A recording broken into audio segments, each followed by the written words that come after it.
Okay, we're here at the convention, and we're talking to one of the, gosh, he's been with Mad Magazine for how many years? Since 1962. 62, and... Only some years. Now, we've been kind of debating, what's the correct pronunciation of your last name? Well, if you were in Spain or Mexico, it's Aragones, Sergio Aragones. Yeah.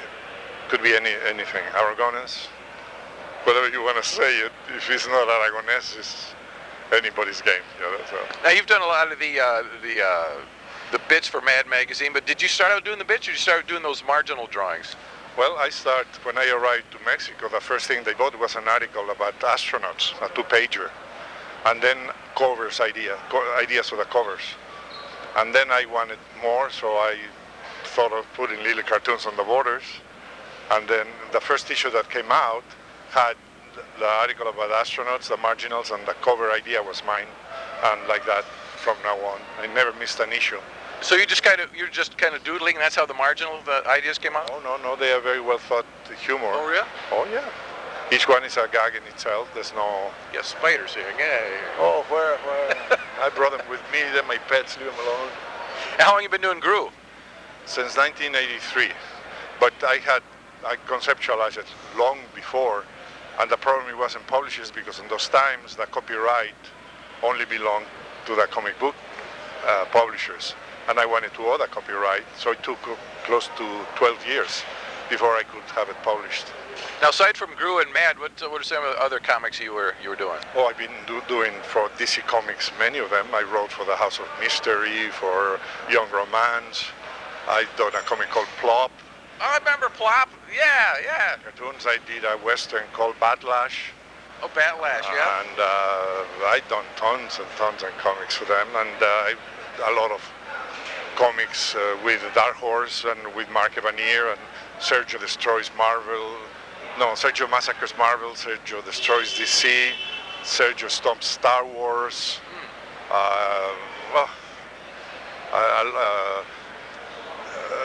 Fanboy. You want to show us a few things here? You want to? Can you show us? Hold up to the camera over here. There we go. The Boogeyman. Can you hold that up to the camera there and show that? Now hold it. When did this come out? Like the Boogeyman, I don't know. You lose track of the publishing dates, but this must have been in the 1999, and they're short stories about horror. And then we had Action Speaks, which is a thing I did with cartoons. Oh, great! Every page is a gag. Oh, yeah. That's the same things that I do, like for Mad. Then we do the graphic novels. It's my favorite. Was that Gru? Oh, I've been a big fan of Gru's ever since it first came out. I think I've got the first issue. Oh, yeah?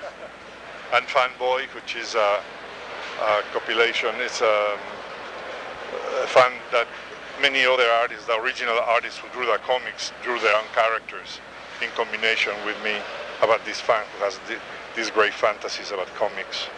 Now, what do you think of the latest editions of Mad? Or are your favorites the older ones?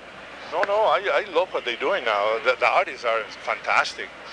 Who's the one guy that looks like the one guy that he draws almost identically to Mort Drucker? Which one's that? Because when I go through it, I don't know who the artist is, but he looks like. There's.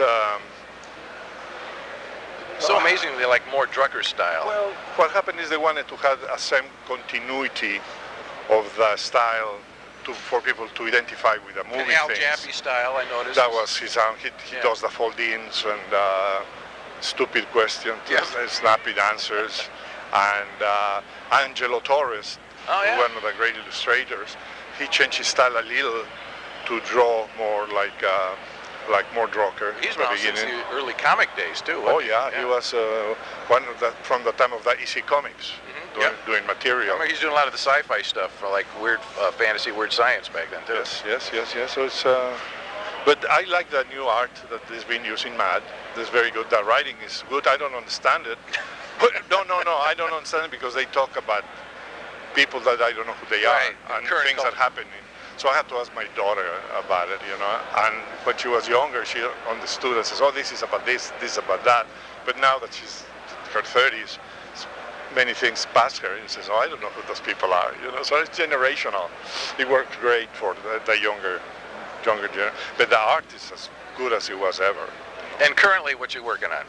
Right now, I'm still doing Gru. I'm doing a crossover with Conan for Dark Horse. Cool. It's Conan and Gru, a 4-issue series. I'm still doing the regular series. I'm still doing Mad. I'm working on a Mad animated show for Warner's. Oh, great. And I joined The Simpsons. Oh, yeah? My own issues, I write it, I draw it. Because, yeah, I remember you did some of those. Didn't you do some drawings for the Mad TV, too? Well, yeah, but that long time ago. Yeah. I did Laughing, and I did TV bloopers and practical jokes. But I remember that, when you draw the curtain down. I remember that, yeah. No, but that's a long time ago. But now I'm doing The Simpsons, the Comicon for Bongo. Great. One of them, they have a lot of artists there, but I do in my own comics with them. I write and draw my own material. Oh, good. So it's pretty busy. I want to get you to do it. Can you bring the camera in a bit closer? I want to get him to do I want him to say his name and that you're watching Creep Theater. Can you do that for us? So this is the show we're doing. We do a show called Creep Theater. Creep Theater. Huh? Yeah. Just say who you are and just say you're watching Creep Theater. When ready? Oh, okay.